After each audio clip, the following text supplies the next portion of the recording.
here with Nat, who is a speaking coach. Nat, thank you so much for coming on the podcast today. Hey, super excited. Thank you so much for having me.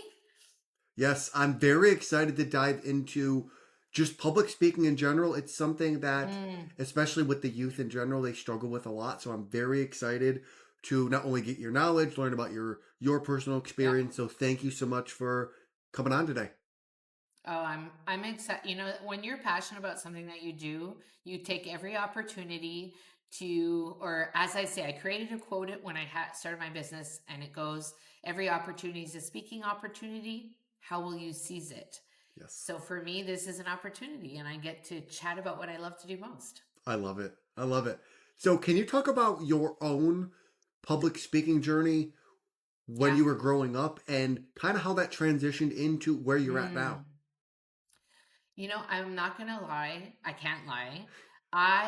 And no one believes this. None of my clients ever believe me, but I was super shy when I was a child, hid behind my mom's skirt. And I think part of it was that people would like, I remember my grandmother saying to me, "Oh, she's shy, she's shy, she's shy." And eventually, kids, if you tell them enough times, and I've come to, because of what I do with students, they believe it. They Yeah. will believe it, subconsciously. So I do believe that was part of it. And I outgrew it in college. Late high school, college, I started kind of becoming, finding myself, finding a voice, participating in more activities that allowed me to have a voice. And I did my studies in early childhood education. So I worked, studying kids and how to deal with them and how to be with them. And we had all these opportunities that you had to, pretend you were a kid. And then, we do all this role playing. So eventually, kids don't care when they're young. They don't care what you're doing. They let you sing. They don't criticize you. So you just kind of become. And as I entered in my 20s, that was the same thing.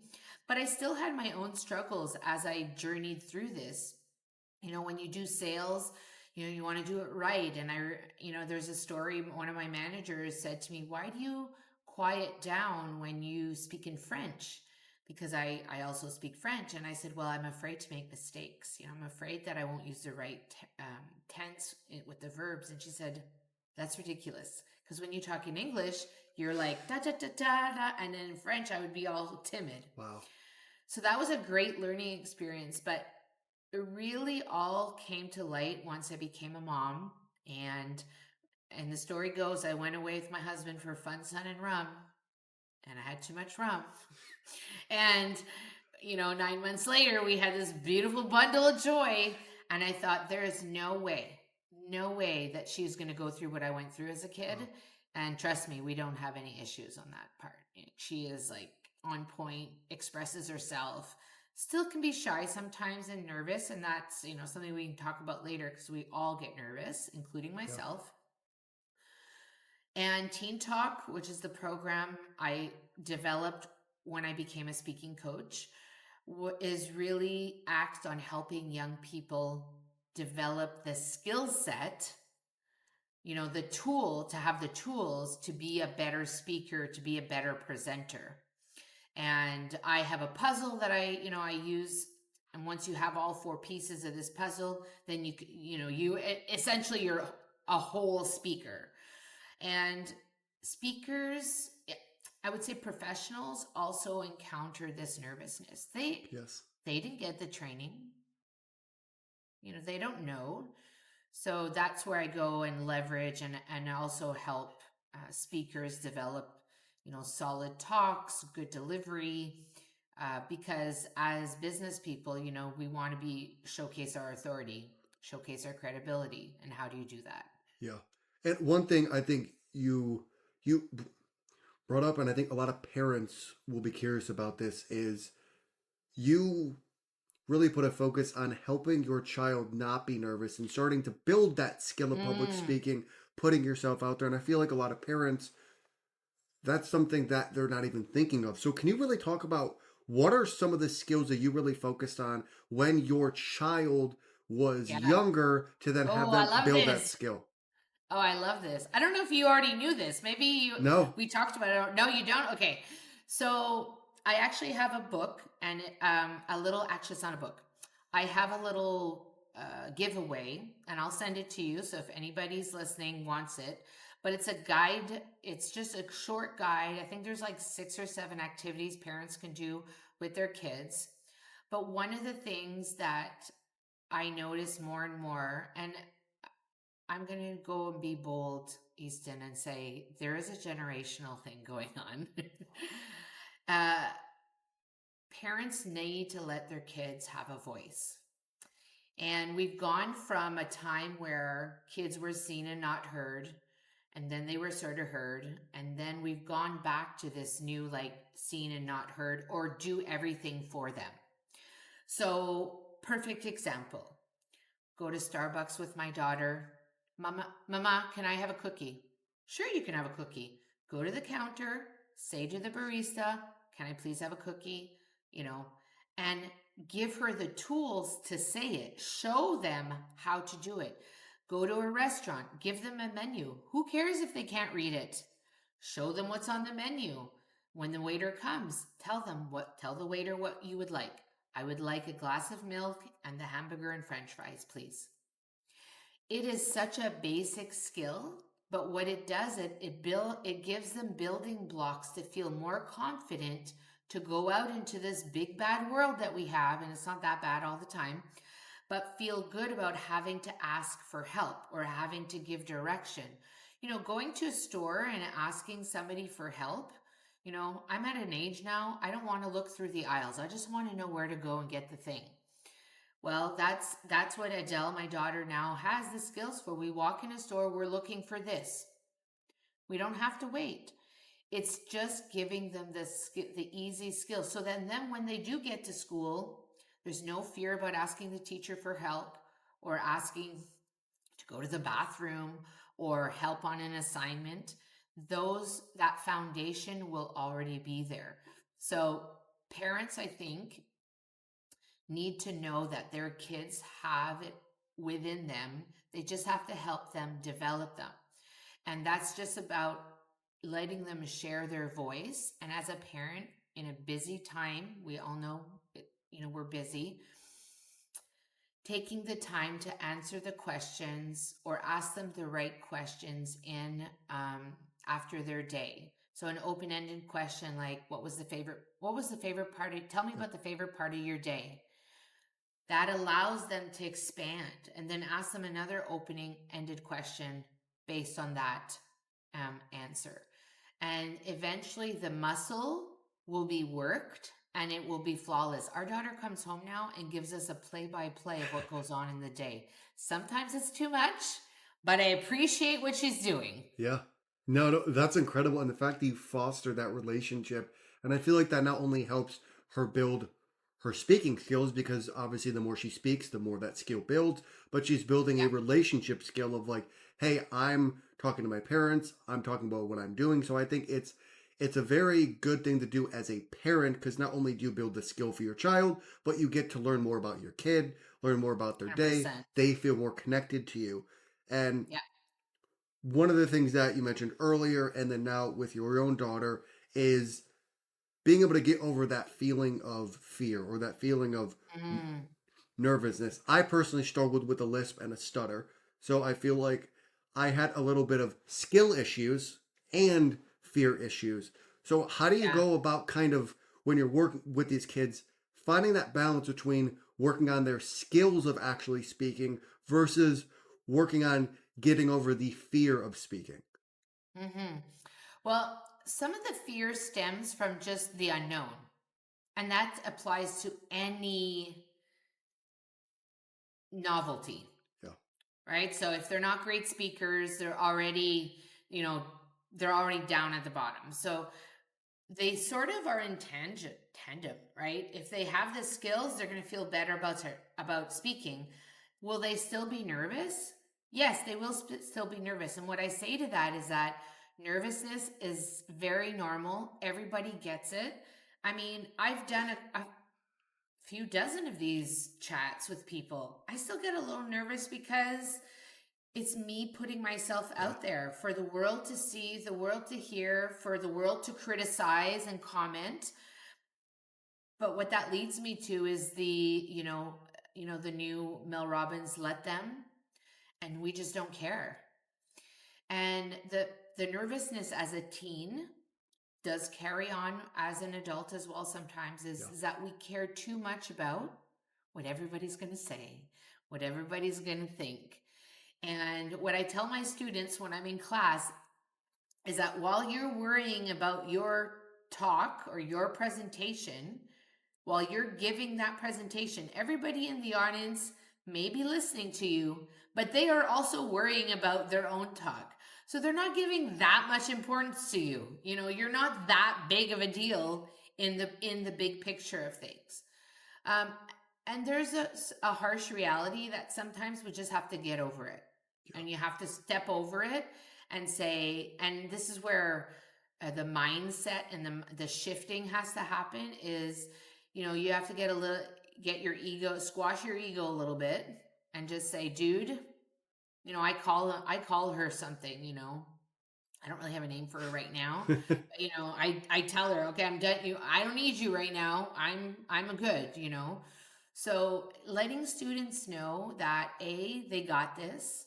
And there's a lot of, like, I do a lot of the coaching, the individual coaching I do with students. It's a lot of positive reinforcement. It's a lot of reminding them that they got this, that it is good, that they're here for the help, they're doing all the right things. Can it get easier? Absolutely. But it takes time and it takes a lot of practice. And I feel like focusing, or the focus of not wanting to be judged, I feel like is almost, in society nowadays, it's a given. It's like kids grow up, they're afraid of being judged, and it kind of is like accepted. Do you think there is a future where the youth will not have this fear of being judged and being able to cultivate a space where that is Mm, not a thing happening? that's a really good question. And I'm not sure that the perfect answer will happen today with everything that kids have access to now, all of the social media, all of the information that they have. This is stuff I did not have when I was a student, and I still felt judged and nervous and anxious. So, it's probably heightened now because now there's so much comparison that goes on. And I asked a question this week in an activity I did with my students. I said, does social media influence who you are as a person? And many of them agreed that Yeah. it does. So it's snapping perspective. I think, and this is a whole other topic, but parents are also responsible for making sure that their kids stay on that in the lane of reason. uh, and the judgment, it is what it is. People will judge all the time. You as a person have to decide what you're going to take and what you're going to leave. Ultimately, that's what happens. Judgment, I don't think, will ever go away. It's human nature. It's you and your integrity and knowing that the person that you're watching is doing their best. As a speaking coach, obviously I judge all the time, but there's a way to share that judgment in a way that the person will feel good and can move forward in what they're sharing in a way that just that it feels good. It doesn't have to feel yucky. Yeah. And how important do you think breathing is when it comes to public speaking? It's so important. Obviously we're sitting down right now, and most of the time people who speak and are nervous, they're speaking from up here, and you can't see my other hand, but my hand's on my belly now. So all breathing should happen from the diaphragm. And it's a very subtle thing that you have to practice when you're speaking, because when we're nervous, we often speak very quickly. So pausing allows you to breathe. Yes. It also takes away all the filler words that you're going to use because you're nervous. So I'm doing it now. Yes. Allowing yourself time to breathe think about what you're going to say next, allow the audience to digest what you're saying. This is all part of the fluidity of giving a great presentation or having a really impactful talk. And how do you think someone gets comfortable pausing? Because that's something that I work on personally now. And even being conscious, it's still Yeah. something that's difficult to turn into a habit. So, how do you think someone goes about starting that process of actually pausing, even just in a day to day conversation? Yeah. I use the word intention in my practice a lot with with clients, with students and workshops.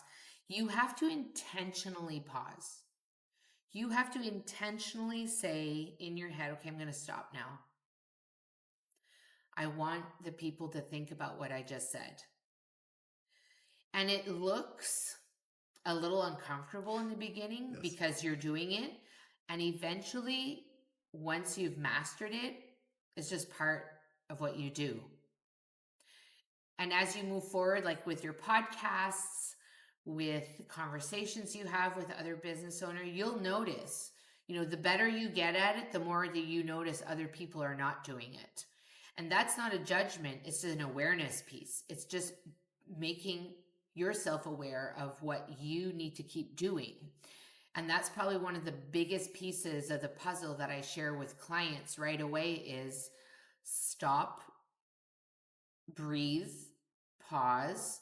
You have to incorporate that into your presentation. I believe presentations are what we do every day, all day, every day, answering questions, giving a mini presentation, to a team or to your class, asking a question to a teacher, getting a response. These are all presentations. We just don't call them that. But if you want them to be impactful and powerful, you have to be intentional with what you're sharing and how you're sharing it.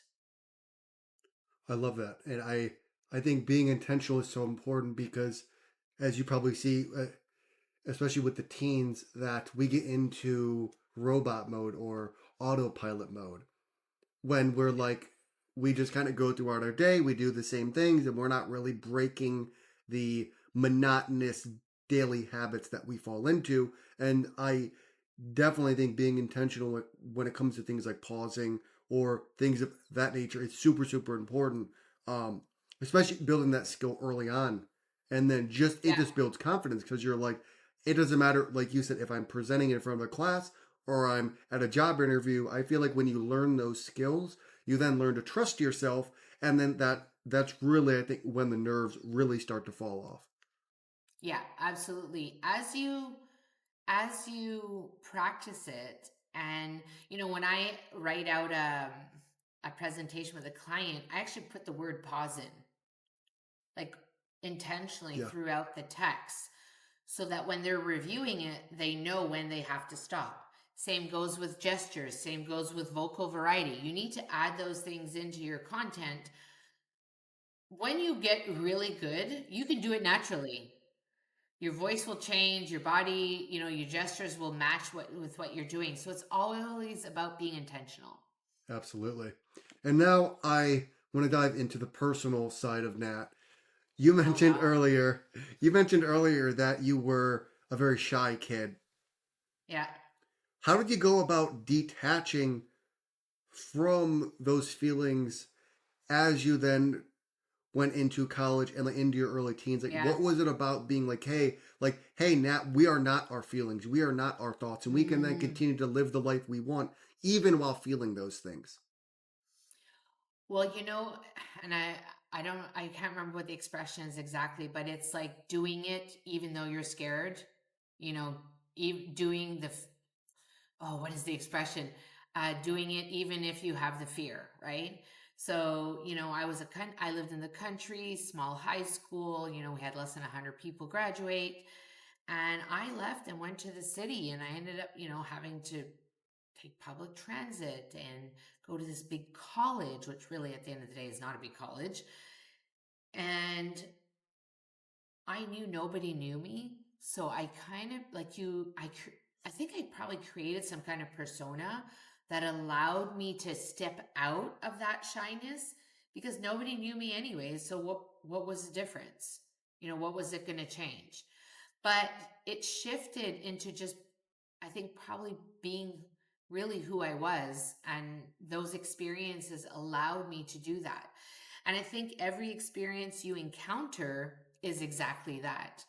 It's allowing yourself to walk in despite the fear, despite being scared, and seeing it as opportunity. There's a lot of self-development work that's been done over the years to conquer a lot of this stuff. But knowing, who was I to actually, decide to get a TEDx Cabarete license and run this event in May of this year? I I'm really nobody, but man, created huge impact. Scared the crap out of me. Had no idea what was going to happen. But it was a great event. Like it was, and we're in the middle of producing 2026 right now. So doing it despite being scared is probably and I know people are going to listen to this and go, "Yeah, right." But imagine the power you can have or feel when you get to share the idea that is most important to you.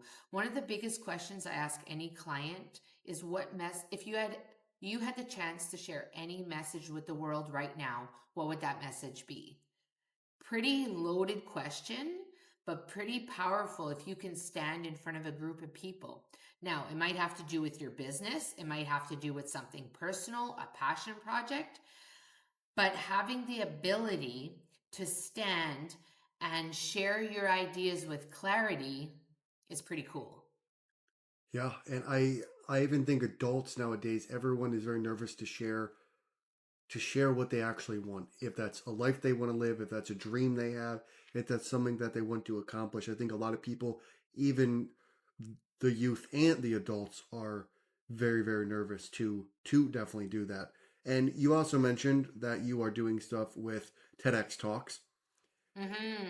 You are bringing in people to not only obviously you're going to be speaking, but there's going to be other people speaking. They're sharing, like you mentioned, their voice. Oh, I'm not a speaker. Okay, well I'm you're not just even speaking. You I'm just the lead organizer. perfect. I'm going to take it back. I am not just. I am the lead organizer. Yes. So, part of what I do too is like that the power of words is so important. And I had a client use the word just the other day and I said, "No, no, we are not doing the just. We are not just Yeah. anything."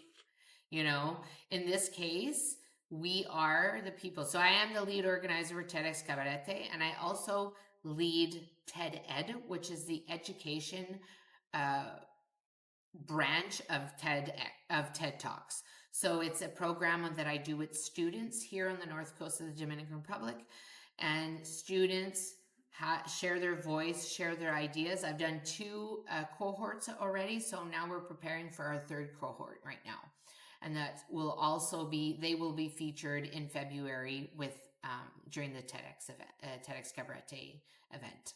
I love it. And looking back at Shy Nat when you were younger, to Yeah, then now organizing and giving people their own space to speak and their own space yeah. to tell their voice. How does that make you feel? It's such a long time ago. I don't want to give my age away, but my heart, she's young.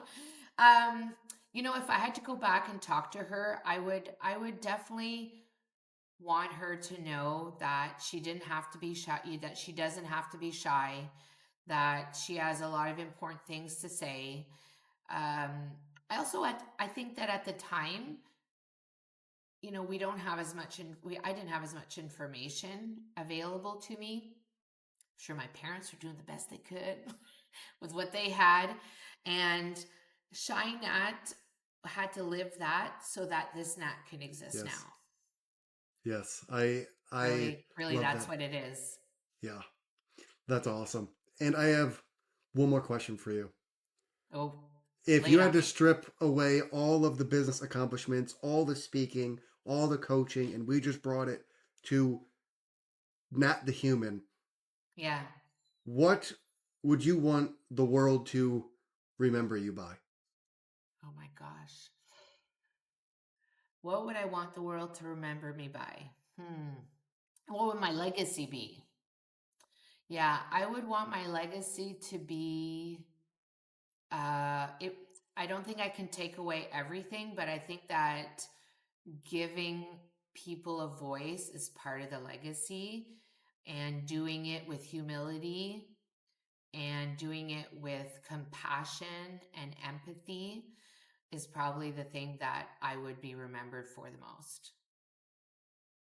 It's beautiful. Thank you for that. Yeah, Well, thank Nat, you. that's all the questions I have for you. How Yes. can people find you, and what is one thing you want to Yes. leave people with? Yeah, absolutely. Actually, I probably have three things. Okay, So yeah, yeah, the sure. first thing is, if you want to connect with me on LinkedIn, you can find me, Nat Mailhot. That's where, and I think all my contacts will be listed here in the Yes. podcast. So you can go find me there. Instagram, Facebook, and LinkedIn. Have a YouTube channel too that features a lot of great conversations called Teen Talk with Nat, or actually Speaking with Nat Mailhot. I changed it up just recently.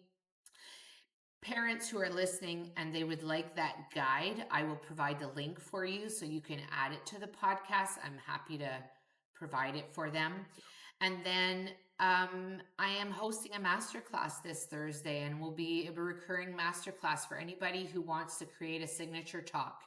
If you're in business, you have a message you want to share, this is a perfect opportunity to sit down with myself. And I didn't even get to talk about him, but my husband's an author and ghostwriter, and he too will be helping on the masterclass about showing you how to really create an incredible framework for a talk that will attract people to you and help you talk about your message and what you think is important. So if you want more information on that, you can reach out to me through any of the social media and I can get that link for you. It's a 2-hour masterclass. It's 49 US dollars. And you're getting a TEDx speaker and TEDx organizer helping you do that. What do you want to leave people with? Remember that you are the master of your own voice, that you can speak with confidence, you can communicate clearly, and you can say what you have to say, and you can say it well every single time. And if you need help doing that, I'm your gal. I love it. Well, Nat, thank you so much for coming on the podcast. I Thank think it was a you. lot of value. I think people need to hear this if they're an adult or if they're 18 or even a parent of 18. So thank you so much for sharing your knowledge. It was a great My pleasure. conversation, and thank you for Yes. coming on. Thank you, Easton. Take care.